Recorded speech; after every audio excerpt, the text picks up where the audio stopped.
Hello friends, मैं हूं Vikas. Good morning all of you. कैसे हैं आप लोग? चलिए आज हम लोग करंट अफेयर्स की सीरीज में 14 अगस्त की करंट अफेयर्स को देखेंगे। आप सभी लोगों को कल है 15 अगस्त, इसलिए स्वतंत्रता दिवस की एडवांस में हार्दिक शुभकामनाएं देते हुए क्लास को स्टार्ट करते हैं।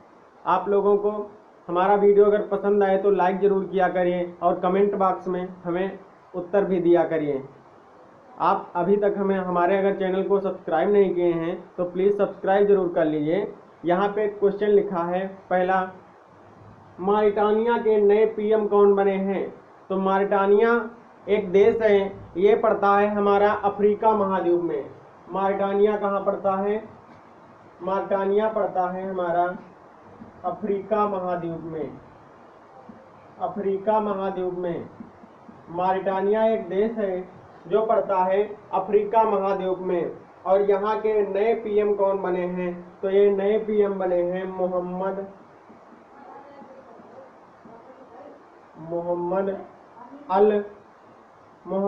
औलद बिलाल। मोहम्मद औलद बिलाल ये यहाँ के नए पीएम बने हैं। कहाँ के? मॉरिटानिया के। मॉरिटानिया की राजधानी का क्या नाम है? तो मॉरिटानिया की राजधानी का नाम है नोक्चो। मॉरिटानिया की राजधानी का क्या नाम है? नोक्चो। अफ्रीका महाद्वीप जो है, अफ्रीका महाद्वीप एक ऐसा महाद्वीप है, साथ साथ में हम लोग ये भी जान लें कि अफ्रीका महाद्वीप एक ऐसा महाद्वीप है अकेला जहाँ से हमारी तीनों रेखाएं गुजरती हैं। जहाँ से हमारी कर्क रेखा, मकर रेखा और भूमध्य रेखा, ये तीनों रेखाएं एक ऐसे महाद्वीप से गुजरती हैं जिसका नाम है अफ्रीका महाद्वीप। जिसका क्या नाम है? अफ्रीका महाद्वीप। नेक्स्ट है अफ्रीका में इधर का जो हिस्सा इस टाइप का होता है इसे कहा जाता है horn of Africa. Horn of Africa. Africa की सींग जो है ये 4 देशों से मिलकर बनी है। इसमें कितने देश हैं? टोटल 4 देश हैं। हॉर्न ऑफ अफ्रीका में कुल कितने देश हैं? 4। इसमें है सोमालिया है और इथियोपिया है, जिबूती है और इसमें पड़ता है इरिट्रिया। इन 4 देशों से हॉर्न ऑफ अफ्रीका बनी है।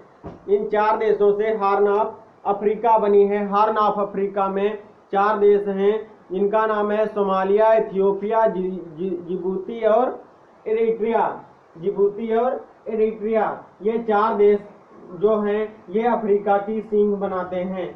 नेक्स्ट क्वेश्चन है, उज्बेकिस्तान में भारत के अगले राजदूत कौन बने हैं? उज्बेकिस्तान में भारत के अगले राजदूत कौन बने हैं? तो ये बने हैं हमारे मनीष प्रभात। ये हमारे बने हैं मनीष प्रभात। और ये किसका स्थान ग्रहण करेंगे? ये किसके स्थान पर आएंगे? ये आएंगे आपके संतोष झा के स्थान पर। संतोष झा के स्थान पर आएंगे। संतोष झा के स्थान पर आएंगे। तो उज्बेकिस्तान में भारत के अगले राजदूत अभी हाल में ही बने हैं, उनका नाम है मनीष प्रभात। और ये किसका स्थान लेंगे? ये लेंगे स्थान संतोष झा का। ये किसका स्थान लेंगे? तो ये स्थान लेंगे संतोष झा का। इसी प्रकार से आप लोग जानते हैं कि जो कॉमनवेल्थ कंट्रीज होती हैं उसमें क्या बनते हैं? High commission. कॉमनवेल्थ जो कंट्रीज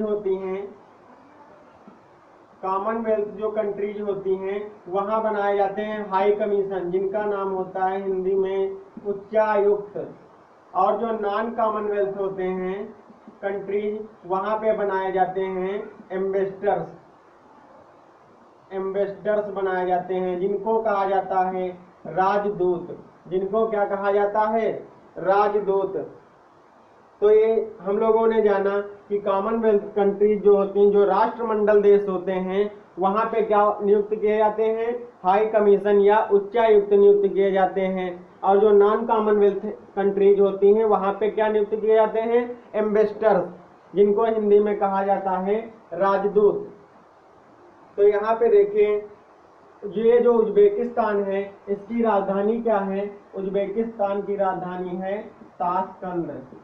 उज्बेकिस्तान की राजधानी क्या है, ताशकंद। इसी प्रकार से हम लोग कुछ और देखेंगे राजदूत जो अभी नए बने हैं। जैसे एक बने हैं तुर्कमेनिस्तान के नए राजदूत। तुर्कमेनिस्तान के नए राजदूत के रूप में पदभार ग्रहण किया है विधु पी नायर ने, विधु पी नायर ने। और एक और इसी प्रकार से नाम मिलता जुलता है पी के नायर, पी के नायर। इन्होंने नाइजर के अगले राजदूत के रूप में पदभार ग्रहण किया है। तो इन दोनों में कंफ्यूज आप लोग मत होना, अगर पेपर में आ जाए नायर नायर दिखे तो ये जो नायर है ये नाइजर के हैं, और ये नायर जो हैं विधु पी नायर जो हैं, विधु जिसमें लगा है वो तुर्कमेनिस्तान के हैं, विधु तुर्कमेनिस्तान के हैं, और जो पी के नायर हैं वो नाइजर के हैं अगले राजदूत। नेक्स्ट आता है, इसी प्रकार से यूएसए के एक बने हैं, यूएसए के बने हैं, यूएसए के अगले राजदूत बने हैं नए, उनका नाम है तरनजीत सिंह सिंधु,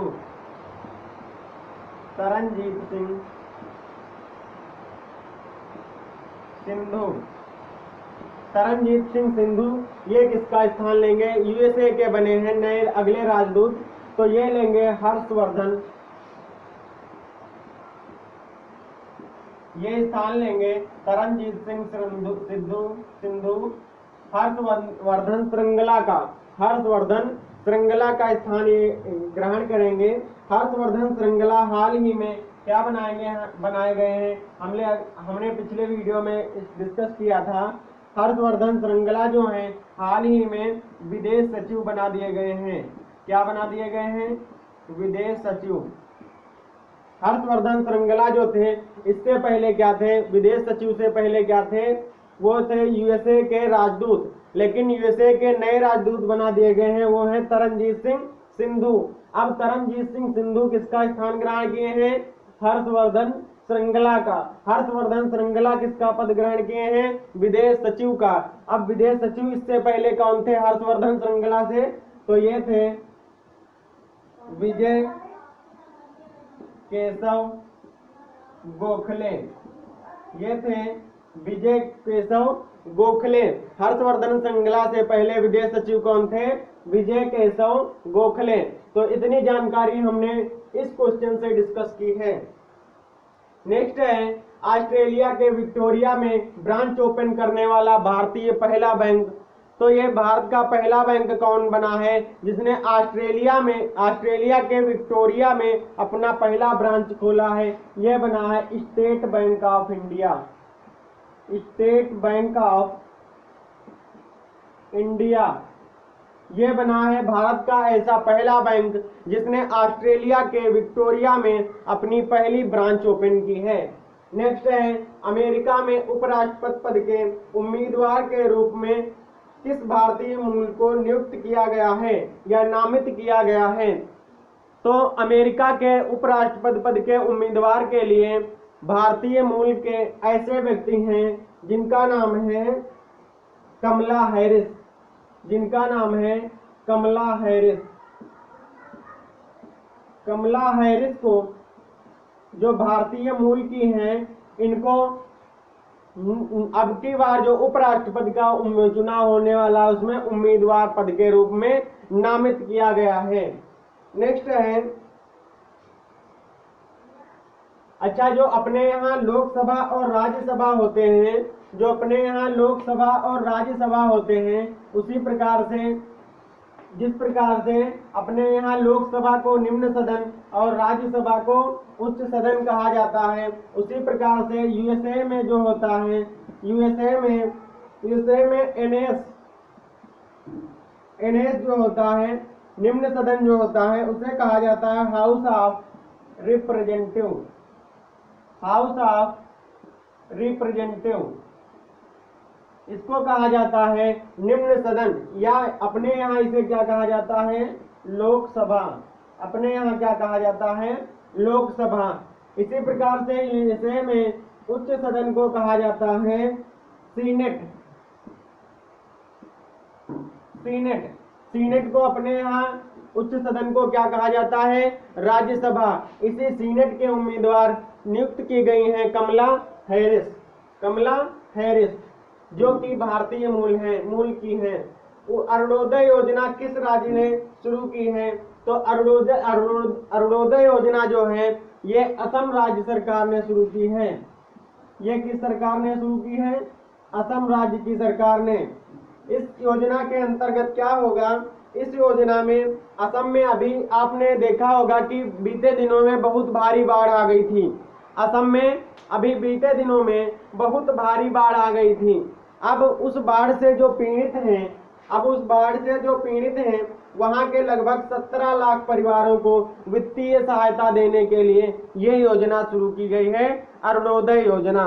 तो अरुणोदय योजना जो है वो असम की राज्य सरकार ने शुरू की है, और वो किस लिए शुरू की गई है, असम में बाढ़ से पीड़ित लगभग 17 लाख परिवारों को वित्तीय सहायता प्रदान करने के लिए। इसमें हर परिवार को लगभग 830 रुपए प्रति माह दिए जाएंगे। 830 रुपए प्रति माह एक परिवार को दिए जाएंगे।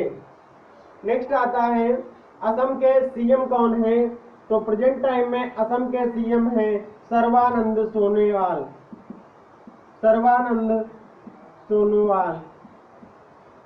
असम के वर्तमान गवर्नर कौन है, इस समय राज्यपाल कौन है, तो ये हैं जगदीश मुखी। जगदीश मुखी। असम में एक नेशनल पार्क है, बहुत बहुत बहुत इंपॉर्टेंट है, जिसका नाम है काजीरंगा। जिसका नाम क्या है, काजीरंगा। काजीरंगा किस लिए इंपॉर्टेंट है, क्योंकि यहाँ एक सींग वाला गैंडा पाया जाता है। क्योंकि यहाँ एक सींग वाला गैंडा पाया जाता है। क्योंकि यहाँ एक सींग वाला केवल एक इकलौता ऐसा नेशनल पार्क है भारत में जहाँ एक सींग वाले गैंडे पाए जाते हैं, तो उसका नाम है काजीरंगा। काजीरंगा नेशनल पार्क में एक सींग वाला गैंडा पाया जाता है। असम से रिलेटेड एक और बहुत इंपॉर्टेंट क्वेश्चन है कि डीइंग एक्सप्रेस किसे कहा जाता है। डीइंग एक्सप्रेस किसे कहा जाता है, तो डीइंग एक्सप्रेस हिमा दास को कहा जाता है। डीइंग एक्सप्रेस हिमा दास को कहा जाता है। हिमा दास कहाँ से है, असम से, इसलिए यह क्वेश्चन जो है बहुत इंपॉर्टेंट हो जाता है। असम की हिमा दास को क्या कहा जाता है, डीइंग एक्सप्रेस। नेक्स्ट देखते हैं यहाँ पे फिर से 5 क्वेश्चन लिखे हैं। भ्रष्टाचार और भ्रष्टाचारियों पर लगाम लगाने के लिए किस ऑनलाइन कार्यक्रम को शुरू किया गया है। हाल ही में भ्रष्टाचार और भ्रष्टाचारियों पर लगाम लगाने के लिए किस ऑनलाइन कार्यक्रम को शुरू किया गया है, तो ये ऑनलाइन कार्यक्रम है भ्रष्टाचार और भ्रष्टाचारियों पर लगाम लगाने के लिए ट्रांसपेरेंट। इसका नाम है transparent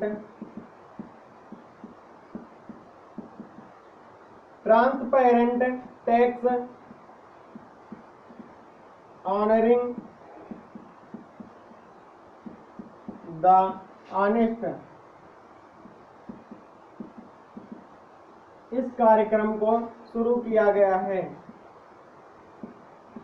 transparent tax honouring the honest. ये कार्यक्रम शुरू किया गया है भ्रष्टाचार तथा भ्रष्टाचारियों पर लगाम लगाने के लिए, जैसे टैक्स चोरी करना, टैक्स वसूली करना लेकिन वो जमा नहीं करना। इस प्रकार से भ्रष्टाचारियों पर लगाम लगाने के लिए ये जो है ये कार्यक्रम शुरू किया गया है। अभी भ्रष्टाचार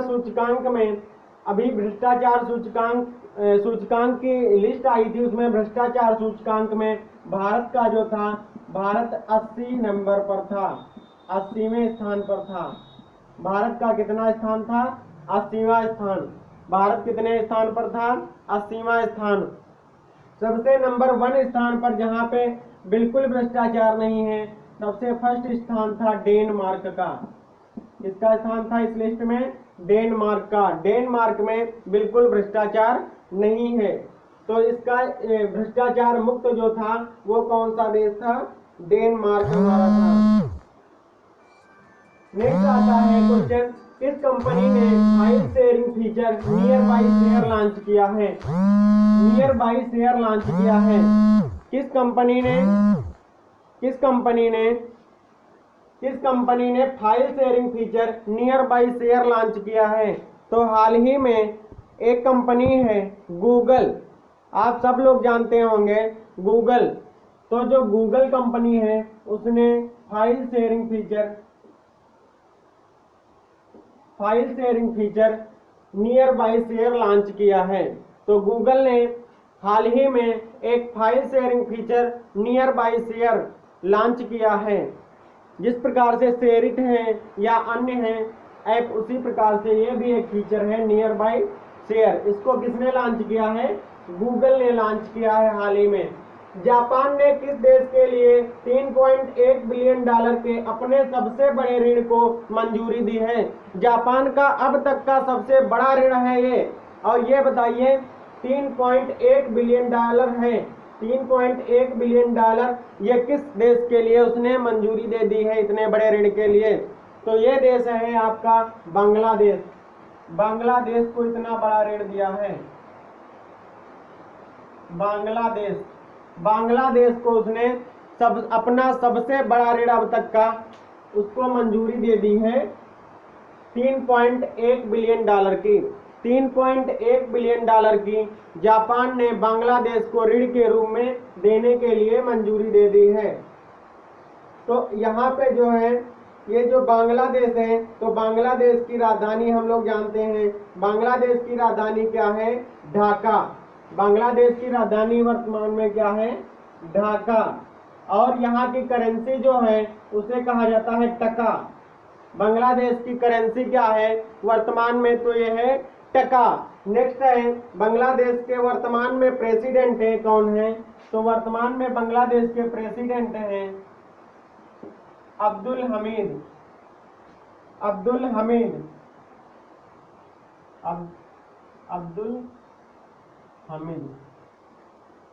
नेक्स्ट है यहाँ के पीएम कौन है बांग्लादेश के वर्तमान में? तो बांग्लादेश की वर्तमान पीएम है शेख हसीना। शेख हसीना है बांग्लादेश की वर्तमान पीएम। बांग्लादेश की वर्तमान में प्रधानमंत्री है शेख हसीना, प्रेसिडेंट है अब्दुल्ला हमीद। नेक्स्ट है हमारा बांग्लादेश से एक युद्धाभ्यास चलता है भारत और बांग्लादेश के बीच में। भारत और बांग्लादेश के बीच में एक युद्धाभ्यास चलता है, इसका नाम है संप्रति जो युद्धाभ्यास है अभी हाल ही में कहाँ हुआ था? तो ये जो संप्रति युद्धाभ्यास है, संप्रति युद्धाभ्यास अभी हाल ही में मणिपुर हुआ था। कहाँ हुआ था? मणिपुर। तो बांग्लादेश के साथ में भारत का एक युद्धाभ्यास होता है, इसे कहा जाता है संप्रति। और ये अभी हाल ही में कहाँ हुआ था? मणिपुर। ये भी हाल ही में कहाँ हुआ था? मणिपुर। नेक्स्ट क्वेश्चन है पॉजिटिव पे नामक सुविधा किसने शुरू की है? पॉजिटिव पे नामक सुविधा किसने शुरू की है? पॉजिटिव पे नामक सुविधा आरबीआई ने शुरू की है। किसने शुरू की है? आरबीआई ने।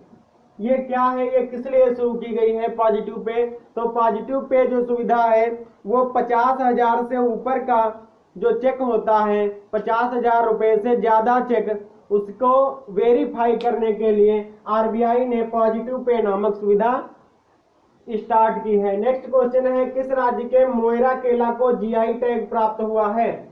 किस राज्य के मोयरा केला को जीआई टैग प्राप्त हुआ है? तो यह है गोवा राज्य। गोवा के मोयरा केला को जीआई टैग प्राप्त हुआ है।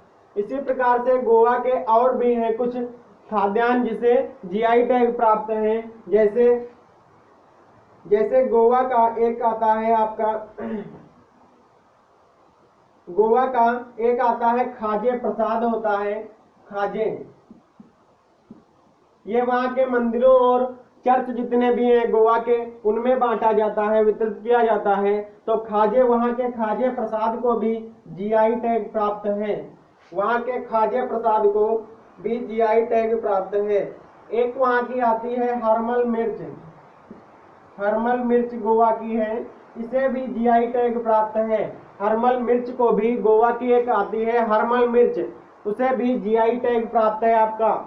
तो वहाँ गोवा के 3 जो खाद्यान्न है, मोयरा केला है, खाजे प्रसाद है और एक हरमल मिर्च है, इसे क्या है, जीआई टैग प्राप्त है। आप लोग जानते हैं गोवा की राजधानी क्या है पणजी, और गोवा के वर्तमान मुख्यमंत्री कौन है?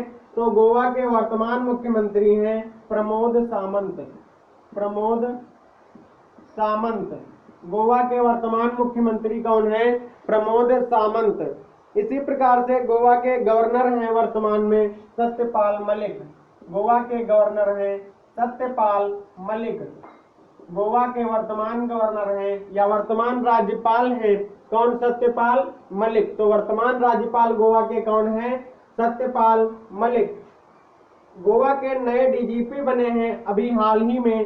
तो गोवा के नए डीजीपी बने हैं, नए डीजीपी बने हैं मुकेश कुमार, मुकेश कुमार। गोवा के हाल ही में नए डीजीपी बने हैं, उनका नाम है मुकेश कुमार। गोवा के नए डीजीपी बने हैं मुकेश कुमार। गोवा का लिबरेशन डे कब मनाया जाता है? तो गोवा का लिबरेशन डे मनाया जाता है 19 दिसंबर को, 19 दिसंबर को। 19 दिसंबर को लिबरेशन डे क्यों मनाया जाता है गोवा का? क्योंकि गोवा जो था, गोवा भारत स्वतंत्र होने के बाद में भी किसका, पुर्तगाल के कब्जे में रहा था, इसलिए ये 19 दिसंबर 1961 को पुर्तगाल से स्वतंत्र हुआ था। पुर्तगाल ने इस पर से कब्जा अपना हटा लिया था, तो इसलिए गोवा में 19 दिसंबर 1961 से गोवा स्वतंत्र है। तो 19 दिसंबर को वहां का लिबरेशन डे मनाया जाता है गोवा में। गोवा में जो है एक पक्षी विहार है जिसका नाम है डॉक्टर सलीम अली पक्षी विहार, डॉक्टर सलीम अली पक्षी विहार, ये है आपका गोवा में। लेकिन इसी नाम से मिलता जुलता एक है national park, doctor Salim Ali national park. तो वो कहाँ पड़ता है? वो पड़ता है जम्मू एंड कश्मीर में। तो यहाँ पे बहुत कंफ्यूजन होता है। जो डॉक्टर सलीम अली पक्षी विहार है वो आपका पड़ता है गोवा में, और जो doctor Salim Ali national park है वो कहाँ पड़ता है? जम्मू एंड कश्मीर में। अगर वीडियो पसंद आई हो तो आप लोग वीडियो को लाइक जरूर किया करें और कमेंट बॉक्स में अपना आंसर दिया करें। प्लीज हमारे चैनल को सब्सक्राइब जरूर करें। Thank you.